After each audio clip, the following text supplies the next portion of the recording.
Busca outra inversão da direita para a esquerda, hora por cima, hora girando rápido, criação pela esquerda, gol. O totó do Pedro é quase de treino mesmo ali, sabe? A bola vai passando, Pedro dá um totozinho ali de jogo treino. Passado isso, eu acho que o Felipe certamente vai ter muita coisa a considerar. Inclusive, ele explica muito na coletiva para um jogo que, em tese, foi tão tranquilo. Eu acho que o Matheus Gonçalves, em breve ele respondeu sobre o Juninho, né, que não engrena. Talvez em breve ele vai ter que responder, não sei se respondeu hoje, sobre o Matheus Gonçalves, que vai para um lado, não é a posição dele, vai para o outro, é a posição dele no rende. E acho que segura demais, você percebe escolhas ruins dentro do jogo, o jogo está fluindo porque a circulação estava rápida. Aí batia no Matheus, ele queria aproveitar o jogo ruim do adversário para tentar matar a dinâmica do ataque, isso é preocupante do ponto de vista coletivo do Felipe. O Cebolinha hoje cai por dentro. Eu acho que o Felipe já tentou o Bruno por ali, não deu certo. Tentou. Tenta o Cebolinha hoje, não é a dele, mas passa por ali. A construção passa por ali. Boas construções passam por ali hoje. Não acho que vai ser uma solução, porque o Flamengo tem elenco para não precisar do Cebolinha como meio de articulação ali, quase que a ponta de cima do acaba vindo muito para a tripé. esquerda também, né? Sim, mas ele por ali funcionou um pouquinho na ausência do Arrascaeta, ainda que eu acho que o Flamengo vai buscar fora. Mas para a solução de momento, para observação do jogo treino, foi interessante.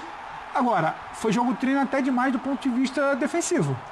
O time do Botafogo, que é limitado, chegou demais. Não foi só na base da vontade. Sabe que chama atenção, Pedro? Bola esticado, o Rossi saindo mal, a construção tranquilo pelos lados do campo, que não deveria acontecer. Mas é claro, a gente vai ter que dar um desconto porque a parada estava resolvida. Exatamente. E a mobilização não é a mesma do jogo brasileiro. Há um relaxamento não vai natural, ser isso que a gente né? vai ver, por exemplo, contra o Palmeiras no fim de semana. Então, sabe o que me chama atenção, William? A gente tem nos últimos tempos duas versões de Flamengo.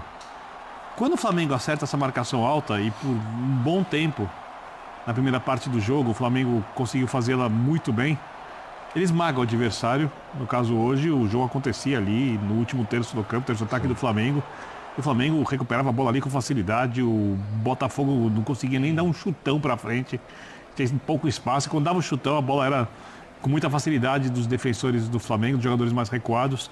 Essa versão flamenguista, quando funciona, ela é muito boa. É muito chato enfrentar o Flamengo assim. Quando o Flamengo não consegue, por uma questão física ou de atenção, porque relaxou, ou porque em outros jogos, quando é mais exigido, tem times melhores saindo jogando e os jogadores fisicamente do Flamengo não conseguem manter esse tipo de marcação que ninguém consegue manter o jogo inteiro, o Flamengo sofre no contra-ataque. E a segunda versão do Flamengo, para mim, e essa, não vou dizer que me preocupa, porque mal tem tempo para treinar o Felipe, eu tenho certeza que ele pode organizar isso. Quando o Flamengo recua um pouco, o Flamengo não é forte defensivamente. Não é tragédia, mas não é forte.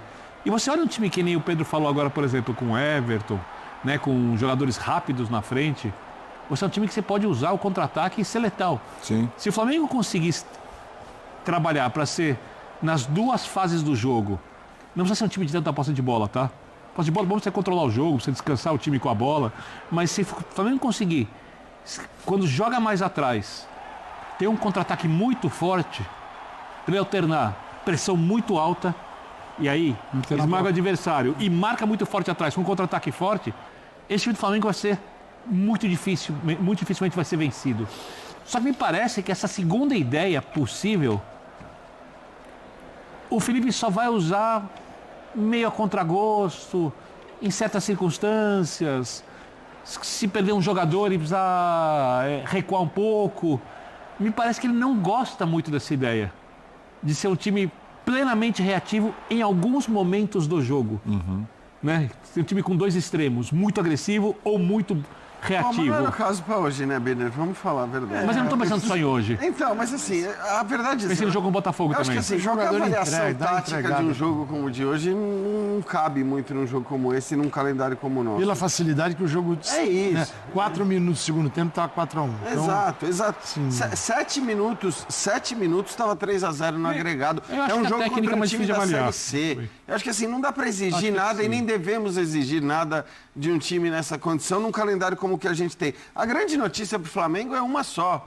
Conseguiu poupar, porque o Felipe que me perdoe, ele poupou, obviamente. Claro que poupou. Claro que poupou, eles têm um certo reserva de falar poupei e tal, né? E poupou, tá de parabéns. É isso. Poupou todo mundo, levou o jogo como se fosse... É claro que é terrível você tomar 12 chutes no gol e tomar 2 gols de um time da Série C. Mas acho não que o relaxamento do jogo resolvido também leva isso. É isso. Nesse contexto, não importa nada disso. O que importa é, com 7 minutos de jogo, ele estava classificado e poupou todo mundo pensando num jogo que aí sim é um jogo muito grande e importante contra o Palmeiras. E deu minutagem para quem precisava também. Pedro o fiquei... tempo todo, o Arrascaeta entrou no segundo tempo. O Arrascaeta entrar, eu consigo entender. O Arrascaeta entrar, eu consigo entender. Sim. O Pedro jogar os 90 é que eu acho que talvez ele tivesse que ouvir o Felipe, porque também pode ter uma explicação. Tem que ter, né, Pedro? Porque na coletiva anterior o Felipe falou que o Pedro não estava fisicamente. Assim como eu acho que o Arrascaeta entra hoje, poupou o Arrascaeta no fim de semana e jogou hoje. Acho que não. Acho que o Arrascaeta hoje tem muito a ver com o jogo treino. Joga pra rodar. Sim, é isso que eu falei, para dar minutagem. O Pedro é que talvez eu acho que numa dessa você estica para querer fazer um gol, para querer fazer um quinto, não sei. Mas pode ser acho que não é pelo gol, né, viu, Pedro? Eu acho que assim, é uma avaliação de que para ele era bom jogar. Aliás, é o primeiro, se eu não me engano. E talvez uma indicação... Desde que voltou. 90 minutos. Tranquilo, né? O jogo foi um jogo fácil, né? O Flamengo enfrentou uma equipe de Série C, já havia vencido por 1-0. Teve um time hoje misto, alguns titulares em ação, o jogador como o Gerson, que ficou suspenso no passado, voltando. Muita gente não entendeu por que ele colocou a Arrascaeta. Eu entendi da seguinte maneira, tá? Domingo, a Arrascaeta não foi poupado, ele não tinha condição. Hoje, jogo leve, jogo fácil, exigência muito menor, não tem que pressionar tanto cedo do adversário, já no segundo tempo, deixou a Arrascaeta para ele pegar um pouco de ritmo pensando no domingo. Foi o que eu entendi. Acho que pode fazer sentido. Mas não entendi a permanência do Matheus Gonçalves em campo tanto tempo. Aliás, os apelos de parte da torcida pela presença do Matheus Gonçalves em campo como titular, eles vão para o ralo depois de uma atuação como a de hoje. Muito mal contra o adversário mais fraco, errando em decisões, não conseguindo dar sequência de jogadas, não jogou bem. Ele disse, Felipe Luiz, que é meio anárquico o futebol do Matheus Gonçalves na coletiva do jogo passado com o Botafogo. Eu entendi que ele quis dizer o Matheus Gonçalves anárquico no sentido de não jogar de forma muito organizada, não conseguia entender. E eu já apurei, falando com gente do clube, que eles acham que ele não entende bem o jogo, ou seja, não entende bem as suas tarefas em campo. Um jogador imaturo, um jogador ainda imaturo. Mas ficou muito tempo em campo. Poderia ter saído antes. O Matheus Cunha, o goleiro, é um caso à parte. O Matheus Cunha é um goleiro que, como eu já disse, falhou já em jogo importante, jogo decisivo, segue sendo reserva imediata do Rossi, não inspira confiança. No ano passado, o Tite ameaçava mantê-lo no gol na reta final da Copa do Brasil, mas aí contra o Corinthians, mas aí chegou o Felipe Luiz e corretamente colocou o Rossi para jogar. Hoje o gol que ele tomou, o primeiro, foi um negócio assim totalmente sem sentido, até sem ritmo e tal, não faz sentido nenhum. Por que ele saiu ali? O Ceifador, jogador lento, tinha cobertura, para quê? Para quê? Não deu para entender. Acho que é um goleiro que já tem um desgaste dentro do Flamengo com a torcida, por falhas importantes. O Sampaoli insistiu com ele, no outro clube emprestado, negociado, talvez ele possa até se aprimorar, mas acho que ele não está pronto. E o Flamengo não busca outro goleiro e nenhum técnico. Tanto o Tite quanto agora o Felipe Luiz, eles não dão, por exemplo, uma oportunidade num jogo como o de hoje para o garoto Diogo Alves, sobrevivente do incêndio do Ninho do Urubu, que é o goleiro número 3 do Flamengo. Por que não colocá-lo para jogar essa partida, por exemplo? De sentir qual é do menino. Dá uma oportunidade. Estabelece uma disputa pela vaga de goleiro reserva imediato de Rossi. Por que não? Por que essa situação tão confortável de reserva imediato de alguém que não inspira confiança? E não é nada pessoal, evidentemente, ninguém que tem nada contra o Matheus Cunha. Mas ele não passa confiança e hoje, de novo, ele foi mal. Né? Segundo gol, não. Foi um erro do sistema defensivo que permitiu um arremate muito bonito, né, de primeira, de fora da área, com muita liberdade. Então, acho que o jogo deixou algumas lições.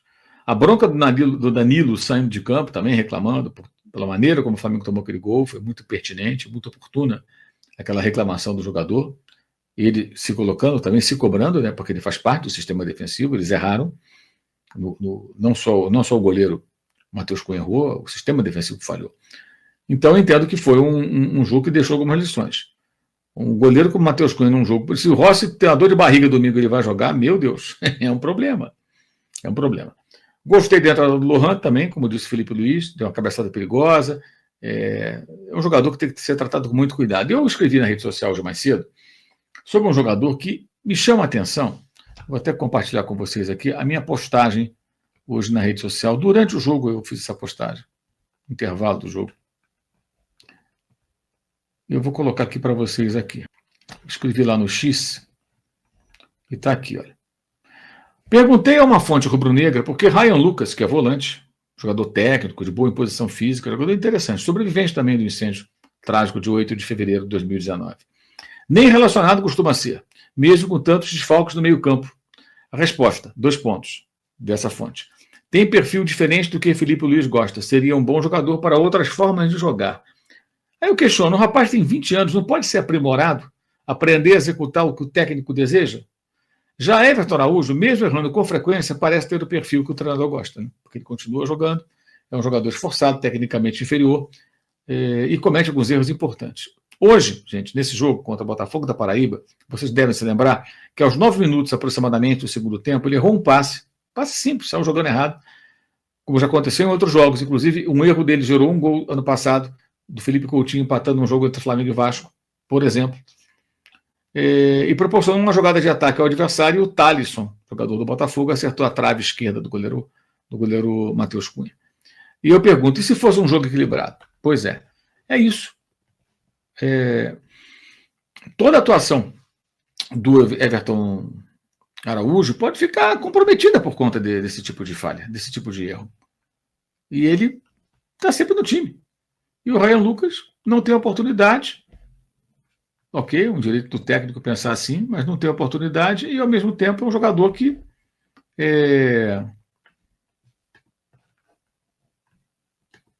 nem relacionado é.